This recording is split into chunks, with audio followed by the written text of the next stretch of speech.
To PYQ club.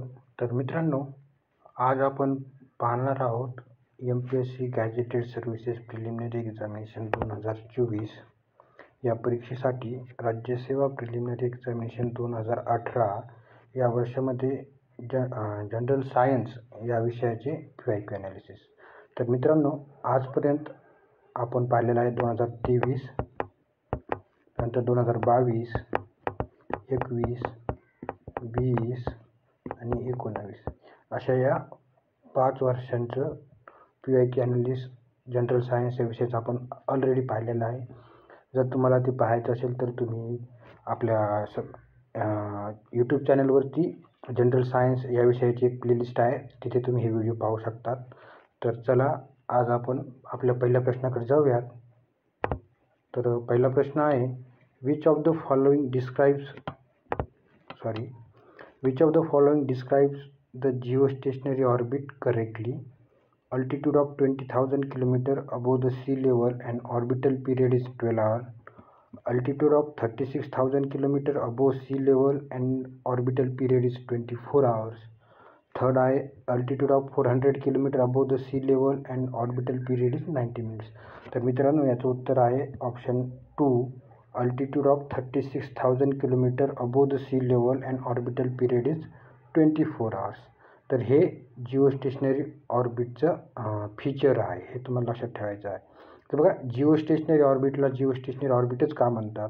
तर जेव्हा जिओस्टेशनरी orbit आपण पृथ्वीवरून पाहतो, तर पृथ्वीवरून आपण जेव्हा जिओस्टेशनरी ऑर्बिटकडे पाहतो तेव्हा ते ऑर्बिट आपल्याला स्टेशनरी दिसते, म्हणून आपण तिला जिओस्टेशनरी ऑर्बिट असं नाव दिलेलं आहे. आणि जिओस्टेशनरी जी ऑर्बिट आहे किंवा जिओस्टेशनरी ऑर्बिटमध्ये जी सॅटेलाईट आहे, तर या सॅटेलाईटची जी स्पीड आहे ती पृथ्वीच्या रिव्हॉल्युशन एवढी इक्वल आहे. म्हणजे जिओस्टेशनरी ऑर्बिटमध्ये जर एखादी सॅटेलाईट असेल तर तिला पृथ्वीभोवती एक चक्कर मारण्यासाठी 24 आवर्सचा टाईम लागतो, म्हणून ऑर्बिटल पिरियड जो आहे तो 24 आवर्स आहे. तर बघा, आता इथे आपण वेगवेगळ्या ऑर्बिटबद्दल माहिती पाहणार आहोत. तर सर्वात पहिलं जिओस्टेशनरी ऑर्बिट, GEO.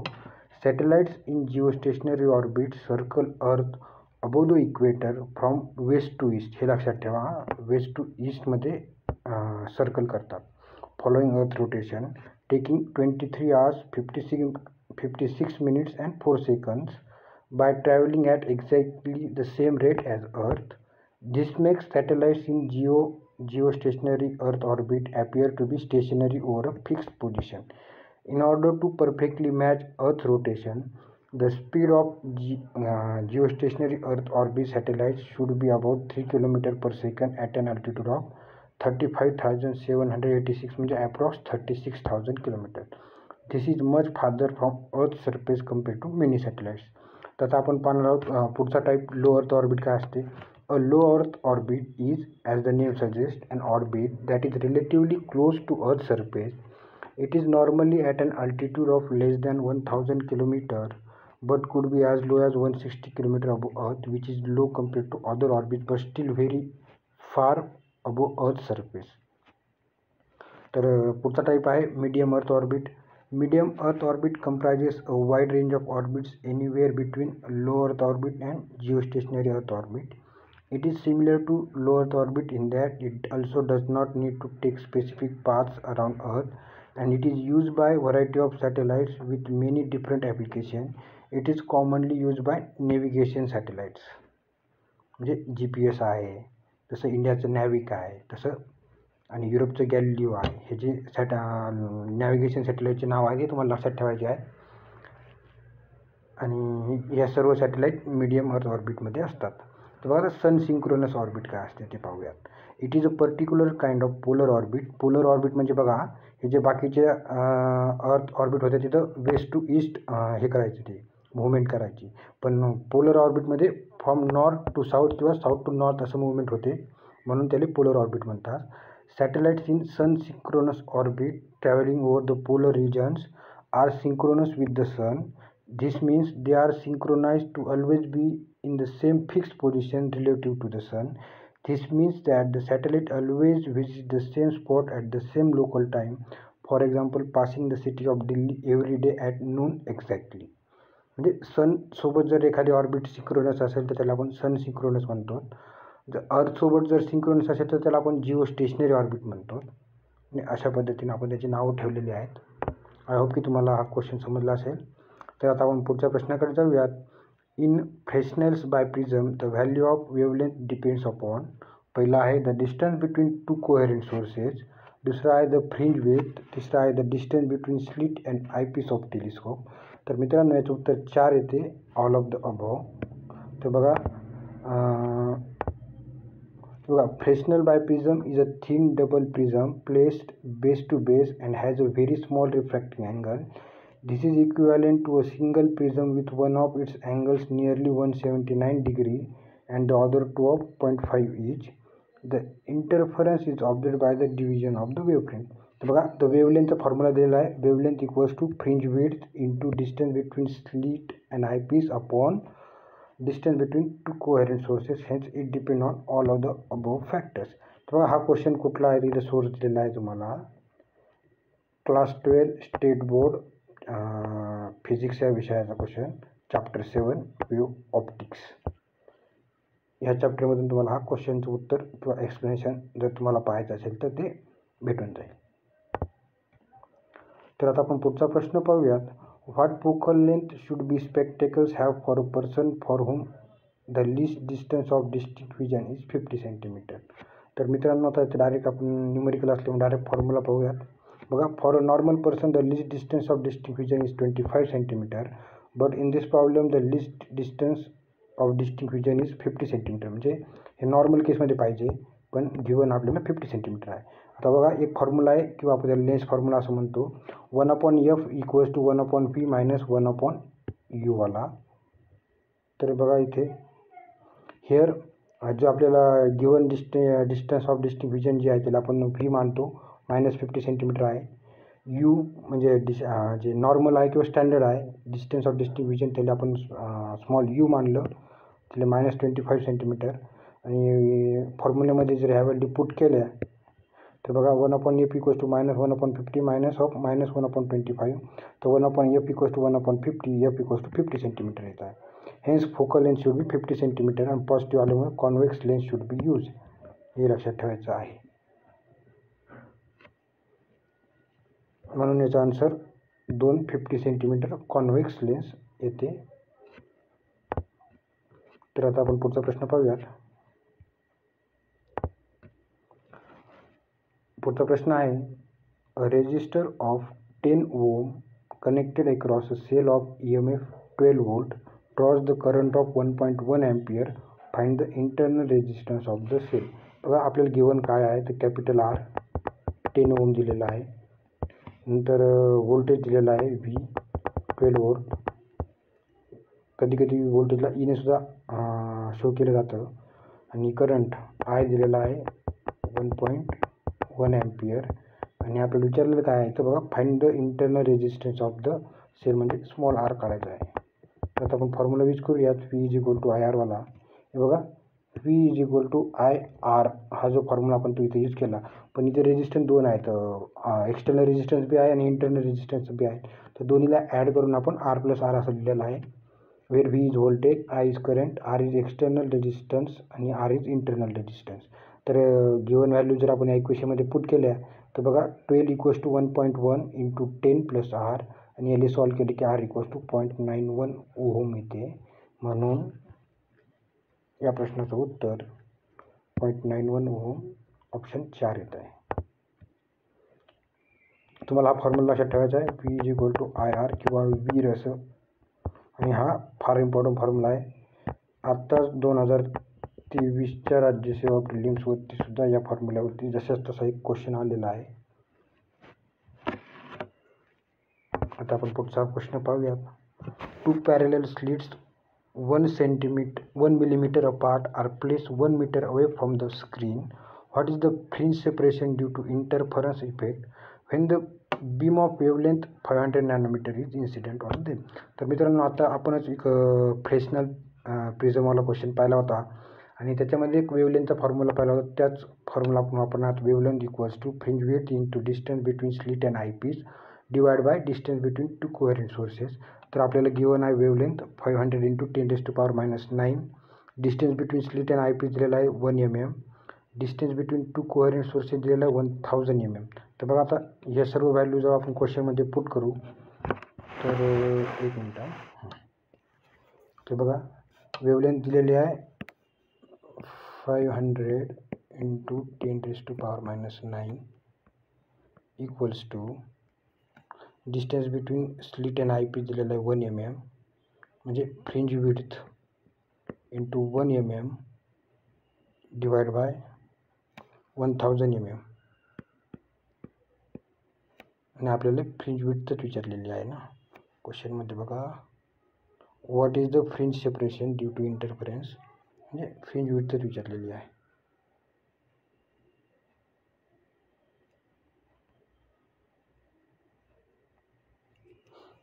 तर हे बघा FW इज इक्वल टू 500 × 10⁻⁹.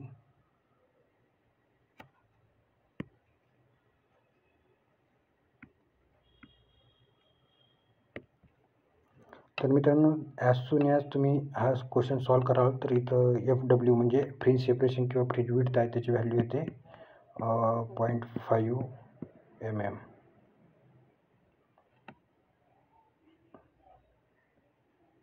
म्हणजे हे बघा याला जेव्हा आपण सॉल्व करतो ना तुम्हाला सॉल्व करून दाखवतो वाटलंच तर. एक मिनटं.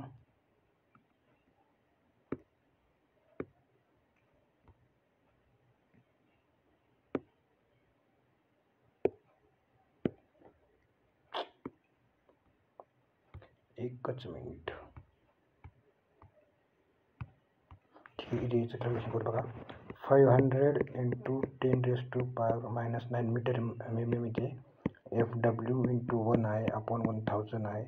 तर आपण जेव्हा याला सॉल्व करतो तेव्हा 1000 इकडे जर मल्टिप्लाय होईल तेव्हा 500 × 10⁻⁶ येते आपण. आणि जेव्हा -6ला आपण सॉल्व करायला जाऊ तेव्हा येते 0.5 mm.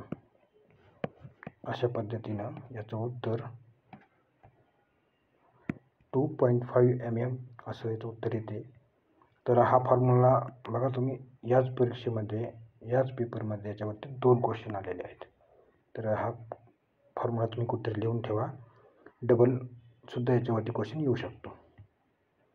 तर आता पुढचा प्रश्न आहे a steam engine delivers 5.4 × 10⁸ joule of work per minute by taking 3.6 × 10⁹ joule of heat from its source. What is the efficiency of engine. तर बघा मित्रांनो एफिशियन्सी इज इक्वल टू आपल्याला फॉर्म्युला असते की आउटपुट अपॉन इनपुट. तर आपल्याला बघा input दिलेलं आहे हे, आउटपुट आहे हे.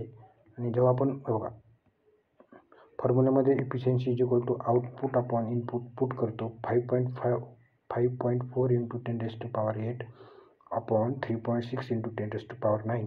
बघा 18 दूनी 36 आणि 18 3 54. 3/2 म्हणजे 1.5 × 10⁻⁻1 × 100. आणि जेव्हा याला सॉल्व करायचं आहे ते 15%. तुम्ही सॉल्व करून पाहू शकता. म्हणून याचं उत्तर 15% ऑप्शन नंबर 1 येते. तर आता आपण पुढच्या प्रश्नाकडे जाऊयात. In some trees copper deficiency may cause blisters and deep slits in the bark from which exudes गम.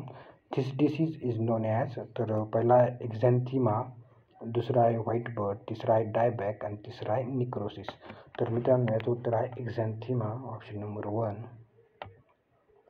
तर बघा exanthema disease is a deficiency symptom of copper in the plant produced by soil factors and brought about by soil microorganisms as they attack the roots and produce harmful substances.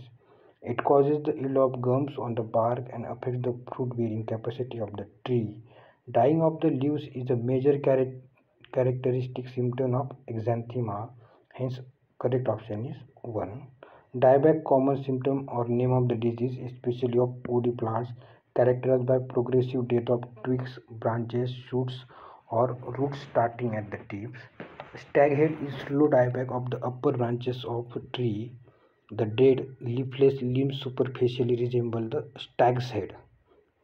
Dieback and stag head are caused by many fungi and a few bacteria that produce cankers, weeds, stem and roots. आणि nematodes, stem or root boring insects, mechanical damage, peeling or over roots, winter injury from cold or decisive salts or dicing salts, and a deficiency or excess of moisture or an essential element may cause dieback directly or indirectly. म्हणजे dieback डिसीजबद्दलचे statement आहे. तर आता आपण पुढचा प्रश्न पाहूया. पुढचा प्रश्न आहे the maximum yield of ATP from the complete oxidation of sucrose via aerobic respiration is. पहिला आहे 37, दुसरा आहे 44, तिसरा आहे 60 आणि चौथा आहे 50. तर मित्रांनो याचं उत्तर येते 60. तर ते कसं येते बघा. हे बघा आपल्याला एक गोष्ट माहीत पाहिजे. Sucrose consist of glucose and fructose. On oxidation glucose gives 36 ATP and fructose gives 24 ATP. म्हणून 36 + 24 आपण जेव्हा करतो तेव्हा येते 60 ATP. That's why the total energy given out by sucrose is 60 ATP. तर बघा ग्लायकोलिसिस प्रोड्युसेस ओनली 4 ATP. हे तुम्हाला लक्षात ठेवायचं आहे. Per sucrose metabolise compare to 60 ATP per sucrose that are produce by aerobic respiration. म्हणजे सुक्रोज एरोबिक रेस्पिरेशनने 60 ATP energy देते, तर सुक्रोजच ग्लायकोलिसिस मेथडनं 4 ATP देते फक्त. तर आता पुढचा प्रश्न आहे the binomial system of classification was given by. पहिला आहे की कार्लस लिनियस, दुसरा आहे बेंथम अँड हुकर, तिसरा आहे थिओफ्रेस्टस आणि चौथा आहे हचिन्सन. तर मित्रांनो हा फार फेमस क्वेश्चन आहे आणि याचं उत्तर येते कार्लस लिनियस. याले फादर ऑफ टॅक्सॉनॉमी पण म्हटलं जातं. तर आता आपण याचं एक्सप्लेनेशन पाहूयात. Carl Linnaeus in 1735 divided living world in 2 kingdoms, Vegetabilia and Animalia. नंतर Haeckel in 1866 considered 3 kingdoms, Protista, plants and animals. नंतर आहे जे क्लासिफिकेशन नेक्स्ट आहे ते चॅटरनं केलं. त्यानं काय केलं, 2 ग्रुप्समध्ये क्लासिफाय केलं, प्रोकॅरियॉट्स अँड युकॅरियॉट्स. आणि 1930मध्ये Copeland divided living organism into 4 kingdom, Monera, Protista, plants and animals. तर अशा पद्धतीनं वेगवेगळ्या शास्त्रज्ञांनी दिलेलं आपण जे क्लासिफिकेशन आहे ऑर्गॅनिझमचं ते आपण पाहिलेलं आहे. आणि हे तुम्हाला 4ही सायंटिस्टची नावं आणि त्यांनी किती वर्डमध्ये किंवा किती ऑर्गॅनिझम किंवा किती ग्रुपमध्ये त्याला क्लासिफाय केलं हे तुम्हाला लक्षात ठेवायचं आहे. तर आता आपण पुढचा प्रश्न पाहूयात. According to sir Jagdish Chandra Bose म्हणजे JC Bose, an Indian scientist, ascent of sap takes place due to dash of living cells of the innermost cortical layer. तर पहिला ऑप्शन आहे पल्सेटरी ॲक्टिव्हिटी, दुसरा आहे ट्रान्सपिरेशन पूल थेरी, तिसरा आहे कोएजन थेरी आणि चौथा आहे रूट प्रेशर थेरी. तर मित्रांनो याचं उत्तर येते ऑप्शन ए पल्सेटरी थेरी. बघा बोस पल्सेटरी मुवमेंट थेरी हे बघा NCERT 12th बायोलॉजीमधला क्वेश्चन आहे. सर जगदीशचंद्र बोस 1923मध्ये प्रपोज काय केलं त्यांनी, अ vital theory for ascent of SAP. He experimentally showed the living cells of innermost layer of the cortex were in state of pulsatory motion, that is alternate expansion and contraction. The theory says that the innermost cortical cells of the root absorb water from the outer side and pump the same into xylem channels. म्हणजे जगदीशचंद्र बोसनं कोणती theory दिली तर pulsatory movement theory दिली, हे आपल्याला लक्षात ठेवायचं आहे. तर आपण 46 नंबरचा क्वेश्चन पाहूया. तर क्वेश्चन आहे which of the following theories are related to evolution of life. theory of natural selection, mutation theory of evolution, theory of inheritance of acquired characteristics and theory of segregation. तर मित्रांनो याचं उत्तर answer 2 म्हणजे ABC येते.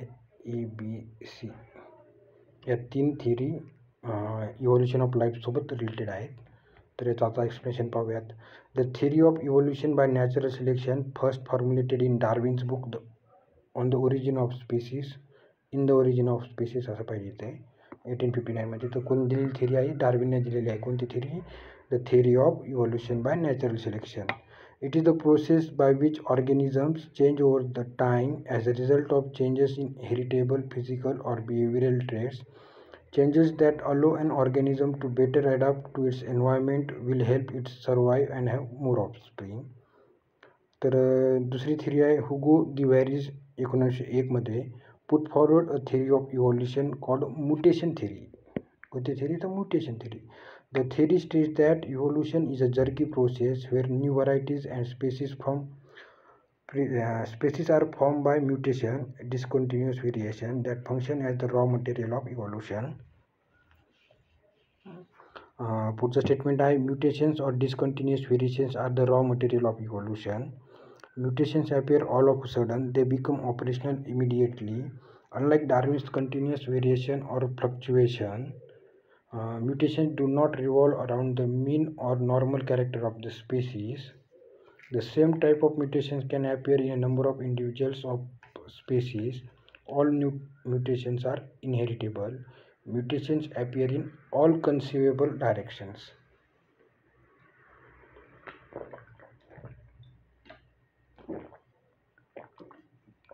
एक minute.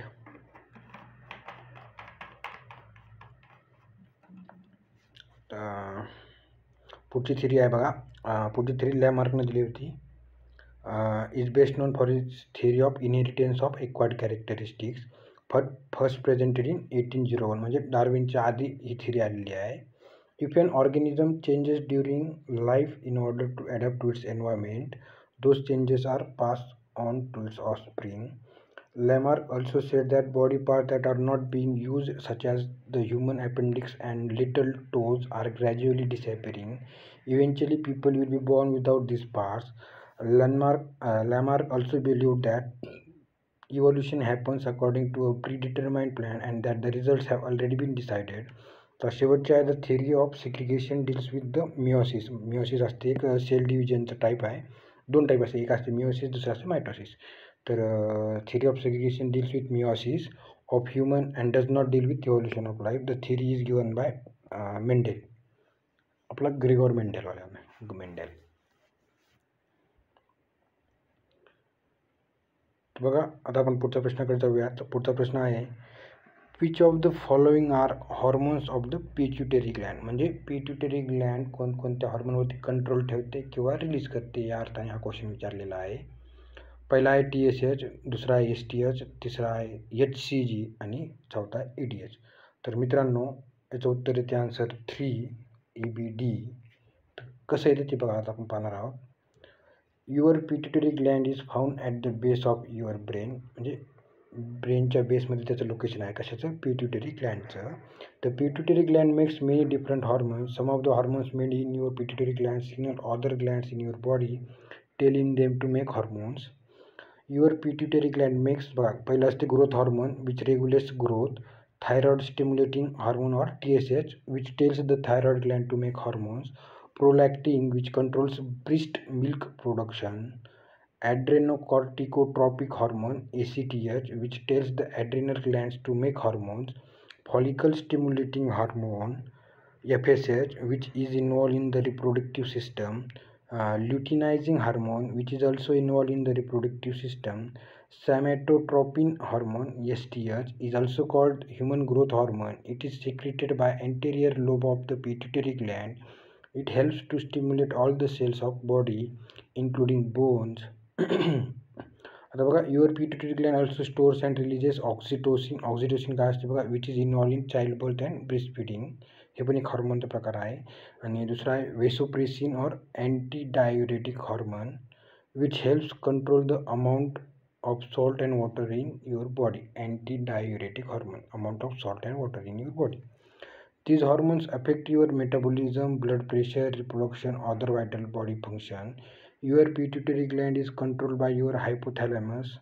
The hypothalamus is found in your brain above the pituitary gland. It tells your pituitary gland to make pituitary hormone. म्हणजे बघा hypothalamus pituitary ग्लँडला सांगते की हार्मोन बनवा आणि पिट्युटरी ग्लँड थायरॉइड ग्लँडला सांगते की हार्मोन बनवा, किंवा ॲड्रिनल ग्लँड्सला सांगते की हार्मोन बनवा. असं एकावरती एक त्यांचे फंक्शन बेस्ड आहेत. म्हणून याचं उत्तर येते ABD. HCG hormone pituitary gland secrete करत नाही.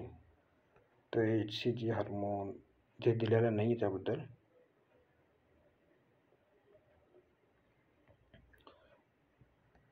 पुढचा प्रश्न आहे बघा. The skeletal system performs which of the following functions? Protection, दुसरा आहे हेमेटोपोइसिस, तिसरा आहे मूवमेंट फॅसिलिटेशन आणि चौथा आहे मिनरल स्टोरेज. बघा प्रोटेक्शन तर स्केलेटल सिस्टम देते. मिनरल स्टोरेज जसे की हाडामध्ये कॅल्शियम स्टोअर असते आपल्याला माहिती आहे.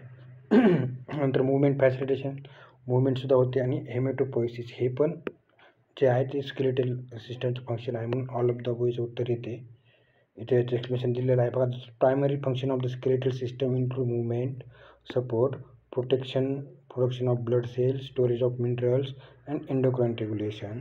The primary function of the skeletal system is to provide a solid framework to support and safeguard human body and its organ.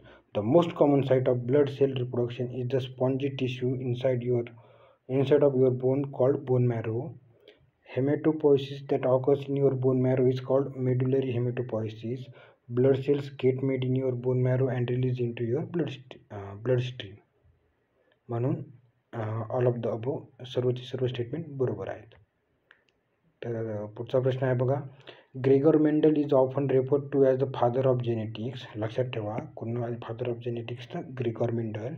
Since he first initiated the principles of heredity, his experimental material was एक आहे fruit fly, 2 आहे bread मूळ, 3 आहे P plant आणि 4 आहे rhesus monkey. तर मित्रांनो याचं उत्तर येते पी प्लांट.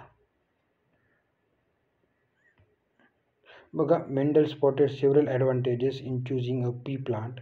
तर पी प्लांटचं सायंटिफिक नाव आहे Pisum sativum as the experimental material. Some of them have been listed as follows. बघा पी प्लांट चूज करायचं काय कारण आहेत. These are annual in nature, म्हणजे दरवर्षीचं उत्पन्न होते. These have a short life span. This can be grow and cross easily. These plants produce bisexual flowers and undergo self-pollination. However, they can also undergo cross-pollination through the technique of emasculation and bagging. Through single mating, they produce a large number of seeds which can be easily grown and the progeny can be studied. The plants have well-defined observable characters and the Mendel studied 7 characters.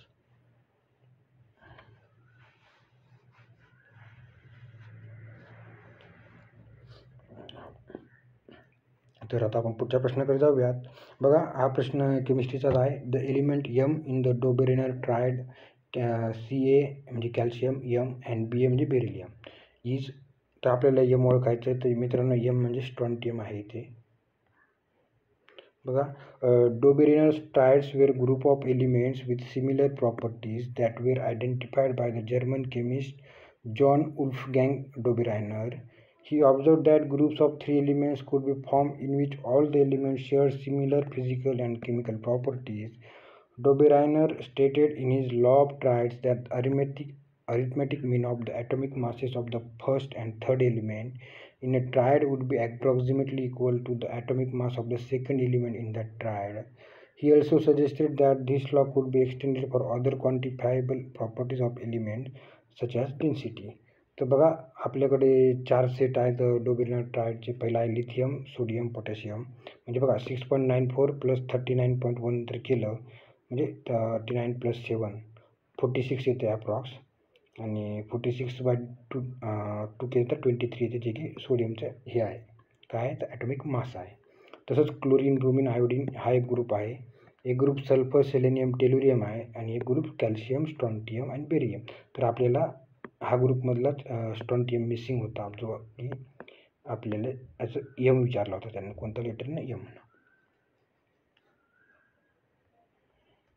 बघा wood grain alcohol is nothing but A methanol, 2 ethanol, 3 benzyl alcohol आणि 4 आहे आयसोप्रोपाइल alcohol. तर मित्रांनो याचं उत्तर 1 methanol येते. बघा methanol is the simplest of the alcohols. It is natural byproduct of wood distillation and older method of producing drinking alcohol. Chemically synthesized methanol is a common industrial solvent found in paint remover, cleansing agents and antifreezes. Methanol is a non-drinking type of alcohol also known as wood alcohol and methyl alcohol that is most commonly used to create fuel, solvents and antifreezers. A colorless liquid, it is a volatile, flammable and unlike ethanol poisonous for human consumption. म्हणजे methanol poisonous आहे human कन्झम्पशनसाठी. Methanol is also used to produce a variety of other chemicals including acetic acid. Small amounts of methanol occur naturally in many living organisms as part of their metabolic process. Example, methanol occurs naturally in many fruits and vegetables. तर बघा मिथेनॉलबद्दल आता आपण माहिती पाहिलेली आहे. बघा पुढचा प्रश्न आहे, water is often treated with chlorine 2. बघा याचं सिंपल उत्तर आहे किल जर्म्स. जी प्रोसेस आहे की त्याला आपण डिसइन्फेक्शन म्हणतो. आणि बघा bacteria can be removed from water through chlorine. दुसरं आहे अल्ट्राव्हायोलेट डिसइन्फेक्शन. आणि तिसरं आहे ozonation. This method of removing bacteria from drinking water is called disinfection. तर कोणकोणत्या आहे, क्लोरीननं, UV लाईटनं आणि ओझोन, या 3 मेथडनं आपण डिसइन्फेक्शन करू शकतो. पुढचा प्रश्न आहे, corrosion takes place as a result of only physical reaction. दुसरा आहे ओनली केमिकल रिॲक्शन. तिसरा आहे बोथ 1 and 2. आणि चौथा आहे नन ऑफ द अबव. तर मित्रांनो ओनली 2 म्हणजे फक्त केमिकल रिॲक्शन आहे करोजन. बघा corrosion is generally the reaction of metal surface with oxygen and or water and or sulfur such that the surface is converted to the metals oxide, hydroxide or sulfide. As there is chemical reaction taking place, the process is very clearly a chemical change. For example, you start off with iron and end up with iron oxide. हे आहे rusting of आयर्नवाला. तर बघा आता पुढचा प्रश्न पाहूयात. Natural gas mainly consist of 1 butane, 2 propane, 3 methane आणि 4 आहे इथेन. तर मित्रांनो नॅचरल गॅस ही जी आहे ती मिथेन असते. मेनली काय असते तर मिथेन असते. तर बघा natural gas is made up of mixture of 4 naturally occurring gases, all of which have different molecular structure. This mixture consists primarily of methane, which makes up to 70 to 90% of natural gas, along with ethane, butane आणि propane. बघा natural गॅसमध्ये काय असते, methane असते, ethane असते, butane असते आणि propane असते. पण मिथेनची क्वांटिटीची 70 to 90% असते. पुढचा एक एक्स्ट्राची माहिती म्हणून सांगतो. अजून एक गॅस आहे वॉटर गॅस. वॉटर गॅसमध्ये काय असते, mixture of carbon monoxide plus hydrogen. नंतर आहे प्रोड्युसर गॅस. तर producer gas is the combination of carbon monoxide and nitrogen gas and it is cheaper than all other gaseous fuels. CNGचं बघा compressed natural gas, primary component in CNG is methane. आणि LPG liquefied petroleum gas असते. The primary component in LPG is propane and butane. हे तुम्हाला लक्षात ठेवायचं आहे. पुढचा प्रश्न आहे, fats and oils belong to the naturally occurring group of compounds called. 1 carbohydrates, 2 lipids, 3 proteins, 4 terpenes. तर मित्रांनो याचं उत्तर येते लिपिड्स. बघा इथे एक्सप्लेनेशन दिलेलं आहे. Fats and oil jointly known as lipid which are the ester of glycerol with high fatty acid.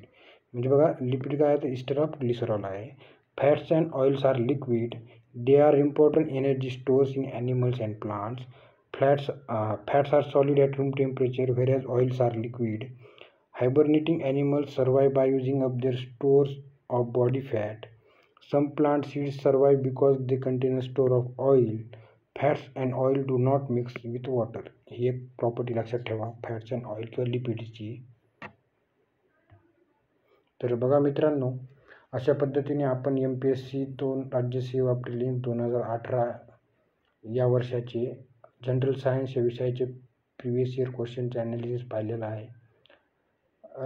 जर तुम्हाला हा व्हिडिओ आवडला असेल तर तुमच्या मित्रांना शेअर करा. आज आपण काही प्रश्नाचं सोर्सवरती देण्याचा प्रयत्न केलेला आहे.